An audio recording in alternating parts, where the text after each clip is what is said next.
tomorrow's the 10th anniversary of the Golden Goal. 10 years since Crosby tucked one in. Amazing. In overtime. Wow. Where's that rank for you all time in Canadian? It was really cool, and it was really cool too because TSN and CTV, we were rights holders.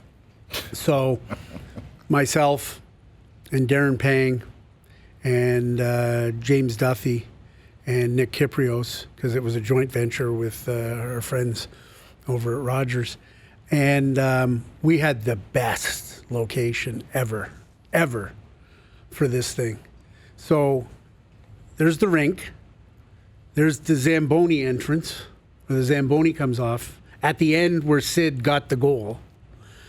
And right above where the Zamboni goes off, there's like the cutout where the Zamboni goes in. The first row of seats right above the Zamboni, right directly behind the net, that was where we watched the game from. That wasn't where the panel was. Just now it got even better for the panel. What would happen?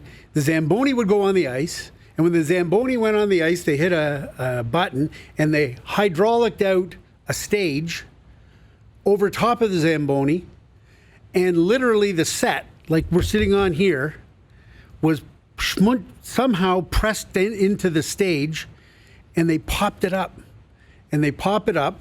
And the stools were all popped up, and we would literally jump from our first row seat onto this thing, sit behind the thing. We would do our hit in the time that the Zamboni was going around.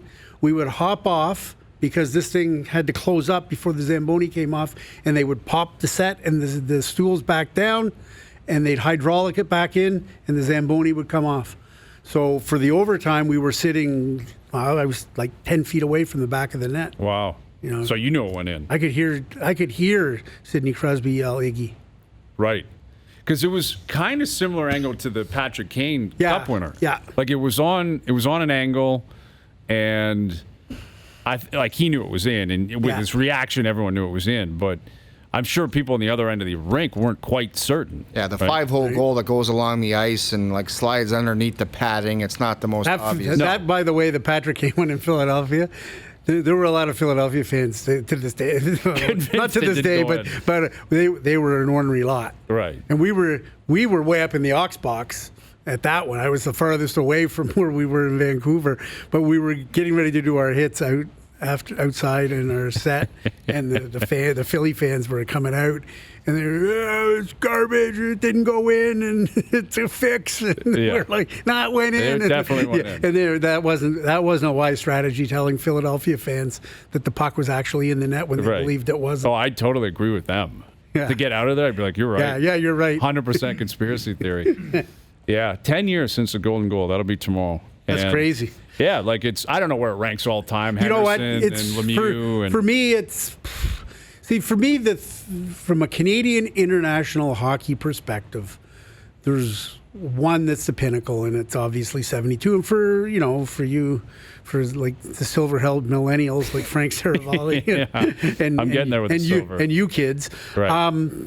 You can't even begin to understand what 72 was like. It wasn't hockey. It transcended hockey in such a way as you couldn't even imagine. The entire country shut down.